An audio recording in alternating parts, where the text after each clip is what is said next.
ความหมายของวันอาทิตย์เลขหนึ่งของความเป็นผู้นำนะครับเป็นผู้ให้แสงสว่างนะสำหรับผู้ที่เกิดวันอาทิตย์นะครับจะมีภาวะผู้นำสูงนะมาดูกันต่อในเรื่องของวันอาทิตย์ภาวะของการเป็นผู้นำสูงเป็นผู้ให้แสงสว่างนะครับก็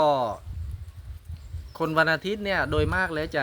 จะเห็นในระดับผู้นำระดับประเทศนะครับซึ่งเป็นศาสตร์ของตัวเลขเนี่ยแสดงให้เห็นว่าเป็นพระราชานะครับ